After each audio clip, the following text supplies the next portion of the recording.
question of the day, since we're talking all about smart content, is are you guys currently using smart content inside HubSpot? If so, how are you using it? Let us know. We'd love to hear your thoughts of what you are using within smart content inside HubSpot and if it's been helpful for you, or if it's something you never heard of, let us know that too. We're happy to walk through the basics of it today and sort of get you started there. Jennifer, always great to have you.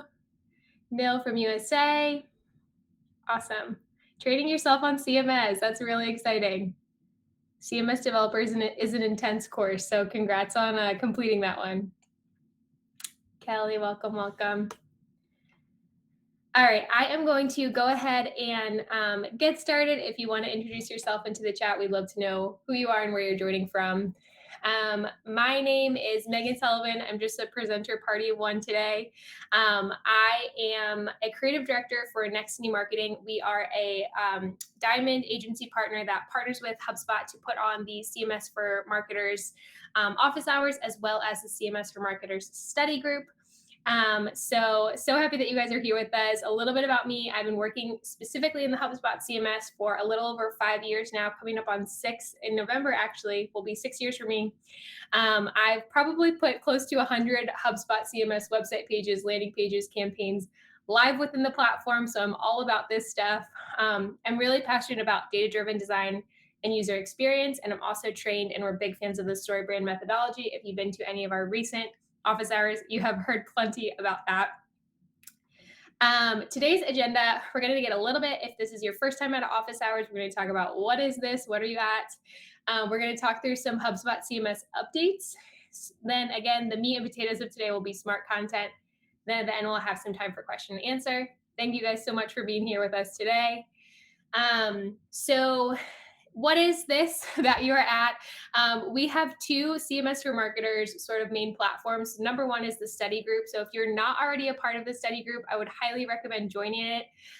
Basically, it's just an area where you can chat, you can ask questions to other marketers who are using the CMS.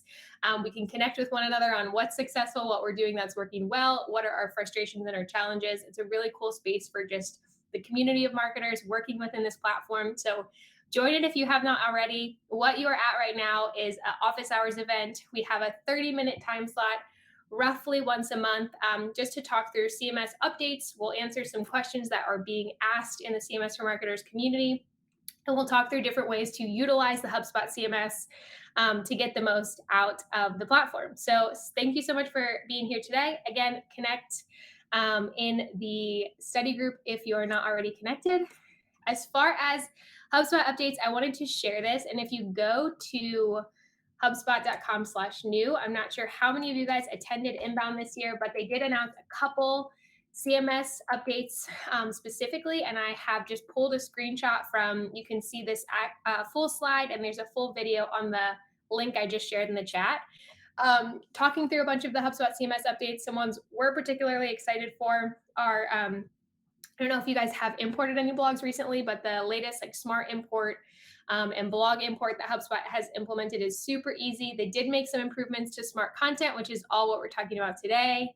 And then obviously they're consistently adding beautiful new themes to the site. So we're excited about all of that. But these are the updates. Check out hubspot.com/new to see more in detail about some of these CMS specific updates. So another new thing in HubSpot CMS, if you guys have seen this, they have just sunsetted officially templates and modules in the marketplace for now. I'm really hoping that modules come back. If you've been in HubSpot previous to 2020, you know that they recently launched the HubSpot themes, which is a whole new way of easy drag and drop editing within the CMS. So we love themes. We're all about themes. Sad to see templates go, but we're excited about where themes are headed. So you'll no longer have access to templates or marketplace for download inside of the modules, templates or modules inside of the marketplace. If you haven't checked out, they're adding new themes all the time, HubSpot agencies, and they're awesome. So if you're looking to build a site or put a site together, a great place to go, even just for inspiration on what can be done with inside the HubSpot CMS. Check that out in the marketplace. I mentioned this a couple weeks ago, but I had some people email me and message me about it. And so I wanted to bring it up again. If you did not know and your website is not currently in HubSpot, HubSpot has a migrations team that will actually migrate your website into HubSpot. The first 20 pages are free. So if you have a small site, this might even be a free process. If you go to HubSpot.com, I don't know if it's HubSpot.com/migrations, but if you Google HubSpot migrations, or maybe one of my team members can put in the link to the chat, you can check this out. It's an awesome way if your site is currently in WordPress and you're tired of doing updates or plugins, and you're ready to move to HubSpot. This is a cool way to take your existing site into the new platform with the HubSpot migrations team. So check that out. I had some questions last time I brought that up. So if you're curious about details, feel free to email me, and I'd be happy to give you some more context there. So with that, I'm going to get into the meat and potatoes of today's talk. And again, we're going to be talking about smart content. And I overdid it with slides. So I'm going to try to not talk as fast as normal, but still get through all these slides, and hopefully we'll make it through them and still have some time for question and answer at the end. But basically, smart content is a smart feature within HubSpot where you can display different versions of your content based on a specific viewer category. This is available with Marketing Hub Pro and Marketing Hub Enterprise. So if you're not currently on either of those two, you might not have access to all the features that I'm talking about today. But it can be a great thing if you are on those to start utilizing or to plan for in the future if you're looking to update your HubSpot account.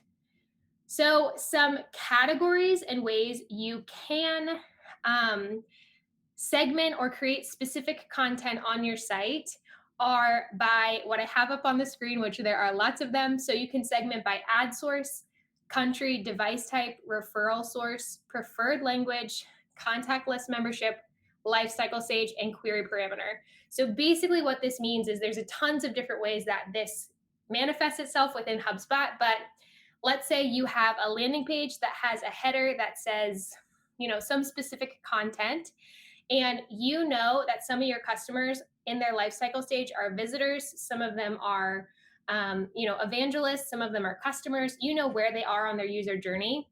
You can use that information that you have inside of the HubSpot database to show them different information based on where they are in their life cycle stage, for example. So we're going to go through some practical ways to use this. You can do the same for country, device type, all of these different categories. It's a really powerful tool when used correctly. So how can you do this? What can you make smart within HubSpot? You can make content on your website smart. So text fields, some certain modules, you can make form fields smart, or they're called dependent forms. And then you can also make call to action smart. So using the categories that I had on the previous screen, you can customize or personalize each of these pieces to a user depending on what category they might fall into. So really cool tool to sort of take some foundational elements on your site to the next level to speak specifically to me and where I'm at in your user journey, or maybe where I'm at like locationally, etc. So I'm going to start by getting into smart content with text. How do you use this? What does this look like? Where do you access it within HubSpot? Creating smart content, depending on how your site is set up and depending on what theme or settings you have in your site, you might not have access to this in every single one of your modules. HubSpot's basic rich text, and a lot of the modules you will have access to this. Basically, how you get to this smart content is you'll click inside an element on your page, and then over in the left, you'll see that little smart roles, and you can hit add, and it'll take you to the next screen where you can create a smart role based on those categories that we talked about before. So this is where you actually add the content. So you have default text in there, and then you can say, if a user is in this country, show them this text instead. So you can personalize this based on these different criteria sets that HubSpot has for you. It's really easy to implement. You just go in and add a smart role right from the rich text editor. Managing smart content, you can see here, I have an example, and I'm sorry, I'm getting close. I got a small screen here. This is a life cycle stage. So the smart role is based on if a user is an evangelist or a lead, they want to show them specific content. So you can see once you have the smart role set up, what your rich text will look like when you click into it or your module. You'll see smart type. It's based on country, editing for, and then you can see which content you're editing for. So is it the default content I'm editing for? Is it, smart content? You can name your smart content roles. So one caveat there, I would say, when you are editing smart content, make sure that everyone on your team knows where your smart content exists on your site. So that way, if they're editing, they're aware that they would need to edit or optimize or update all versions of text. So let's say you have a chunk of text on your site and you have it in a specific language, or you have it speaking to a specific user group, and you update that text and all the other text needs to be updated as well. You'll just want to make sure anyone who's on your team that's editing or touching that page is aware of what roles you have set up, because it can get tricky and messy if you're not aware that there is smart content at play.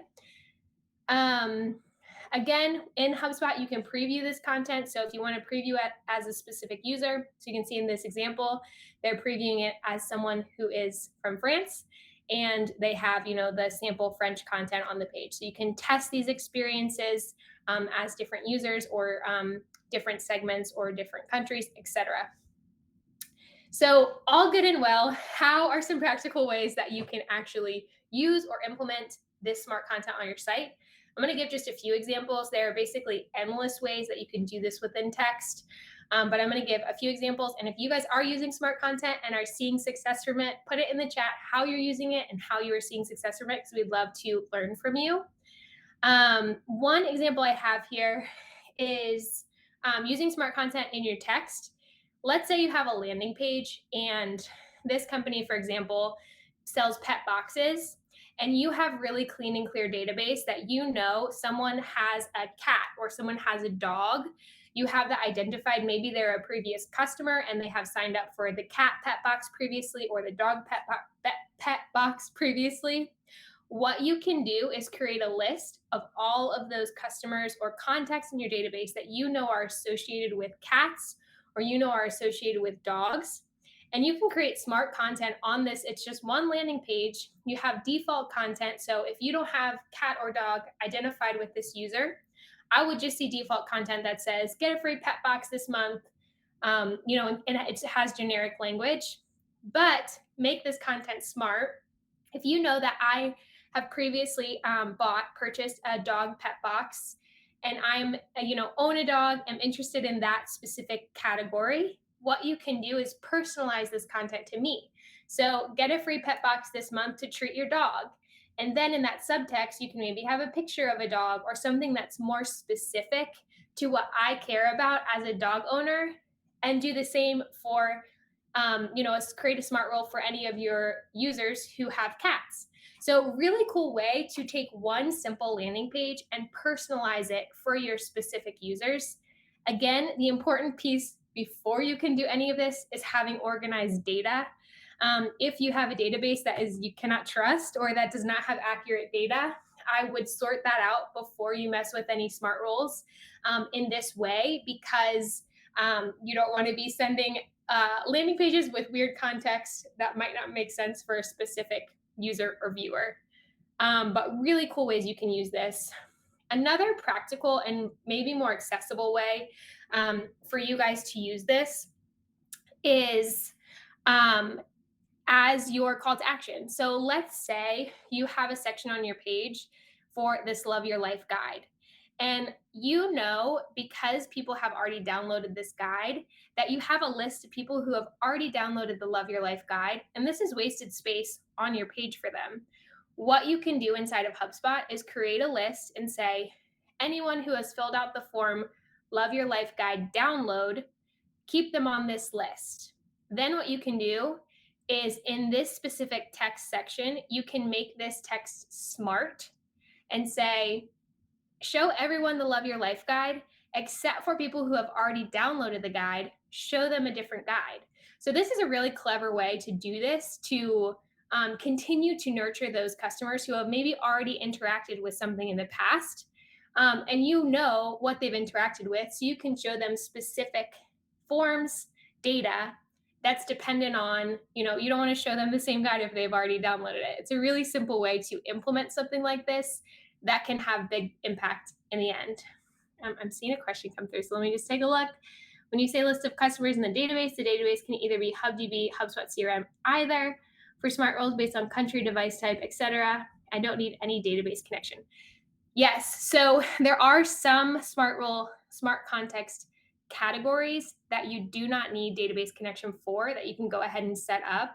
So let me go back to our list of filters here.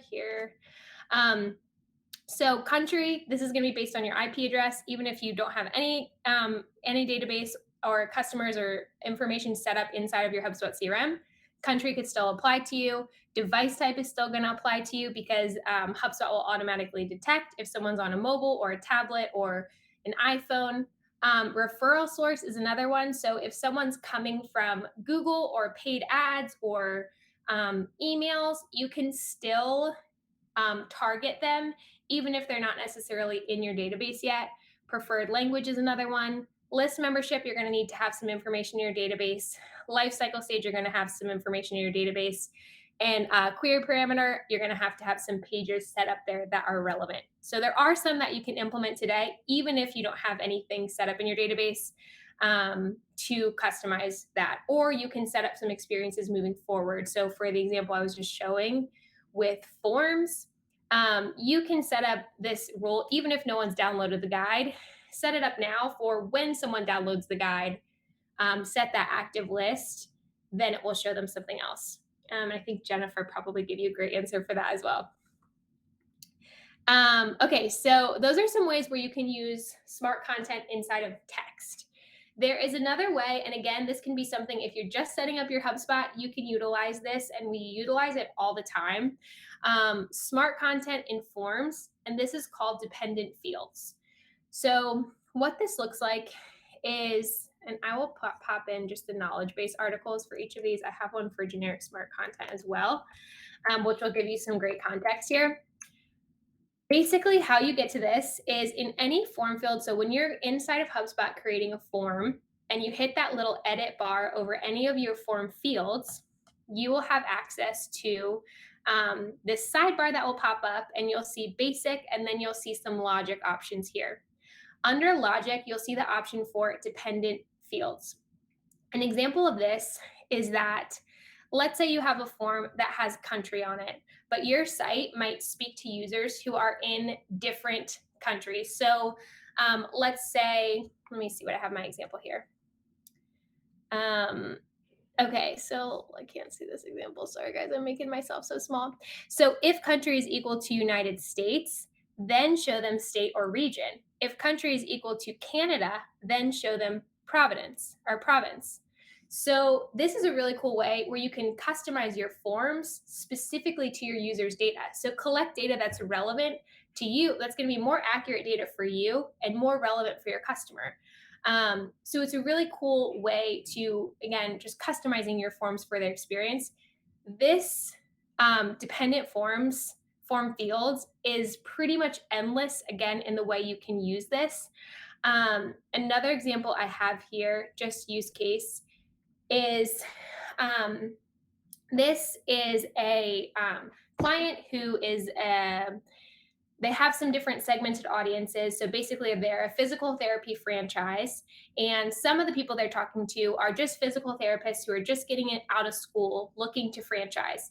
Some of the physical therapists they're talking to are entrepreneurs looking to open up or get into the healthcare industry. Some of the franchisees they're talking to are already own a physical therapy clinic and want to convert their clinic maybe to a physical clinic. So those are three really different audiences that they're talking to. So what we've done in this form, we've said, I am a, and then they can select, I am a student just about to graduate. I'm an entrepreneur looking to invest in the physical therapy industry. I am a physical therapy practice owner. And then based on their selection, we can ask them follow-up questions that are relevant to their specific use case.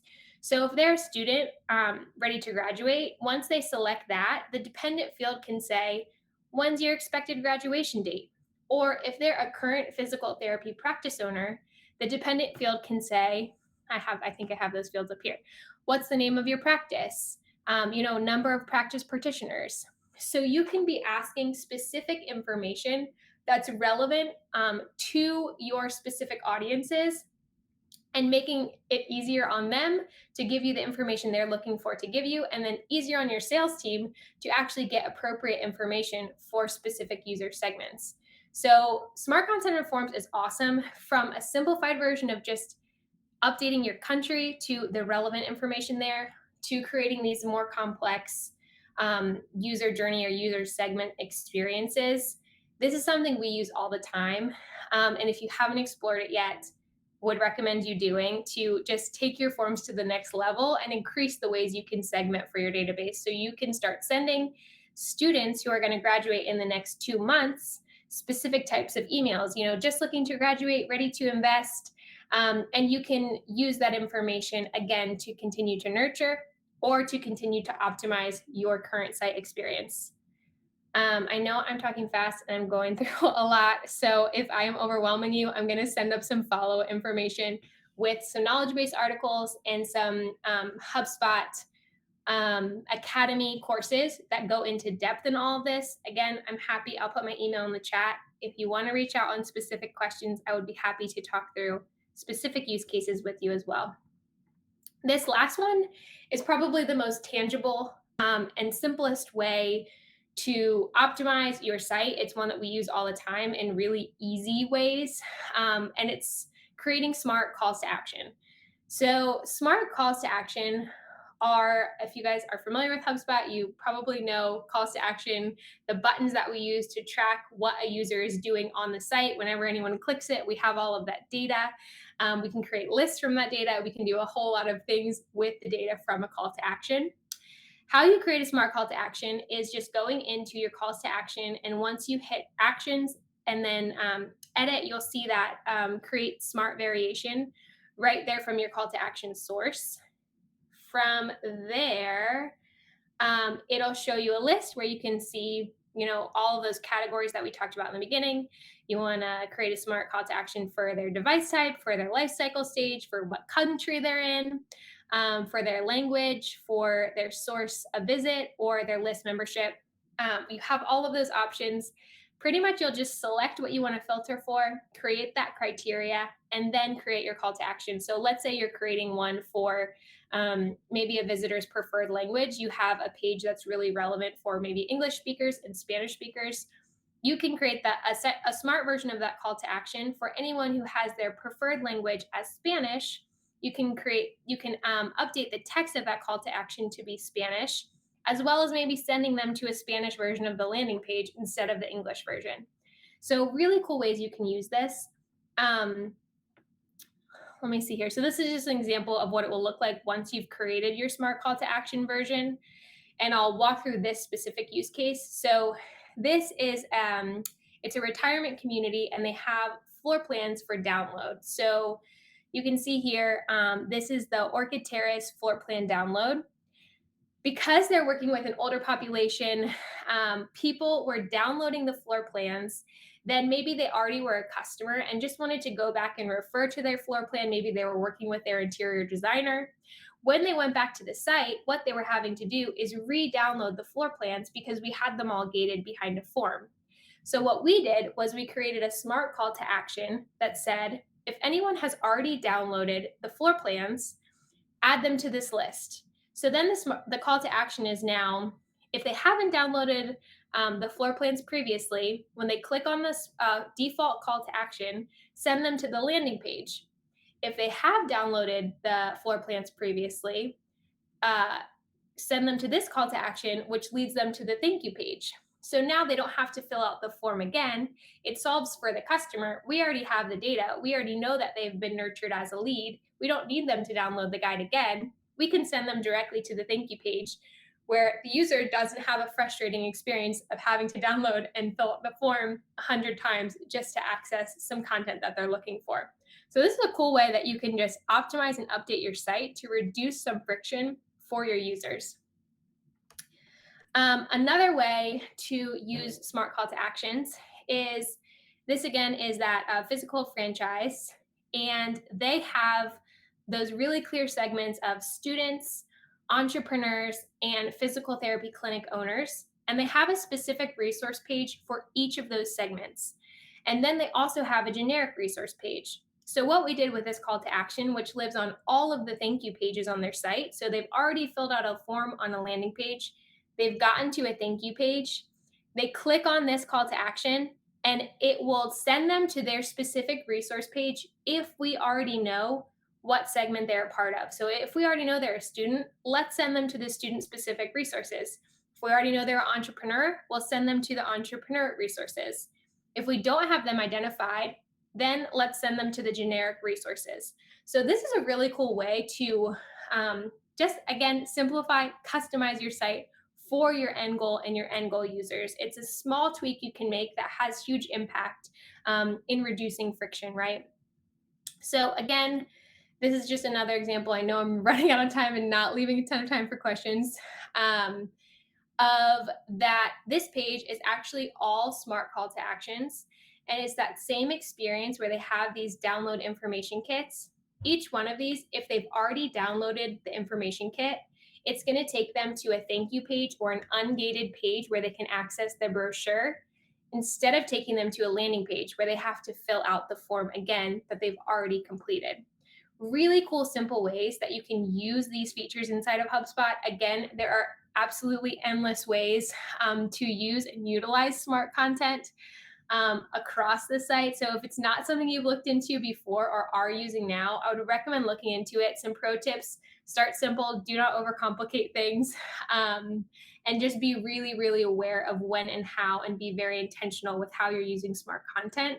Less is more when it comes to personalization like this.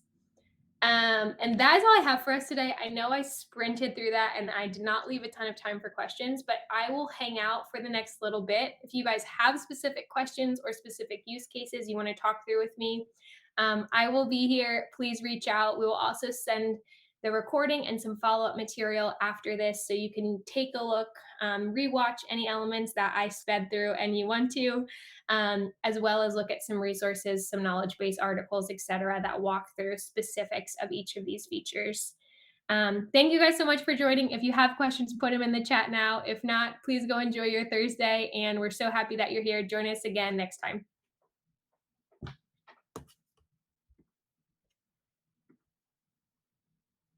Thanks for joining us. Thanks, Jennifer.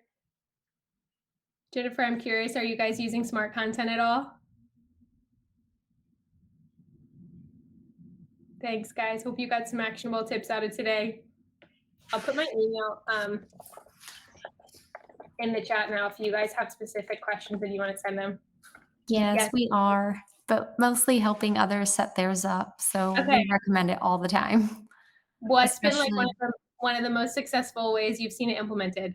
so usually by country for, like, global, Sure. especially on pricing pages, showing Yeah. them how to switch the prices on the modules, and then you can even, like, set up, connections to HubDB to automate those prices, which is really Yes. nice. Yeah. Yes. Oh, so cool. Yay. Yeah. I figured you'd have some cool ways that you're using it. Yeah, I love smart rules, though. They can get overcomplicated, so I'm always like, keep it simple. But yeah, they're an awesome feature and you can do so much with them. Yes. Thank you Yeah. so much. This was Oh, thanks awesome. for joining us. We'll see you again. Bye-bye.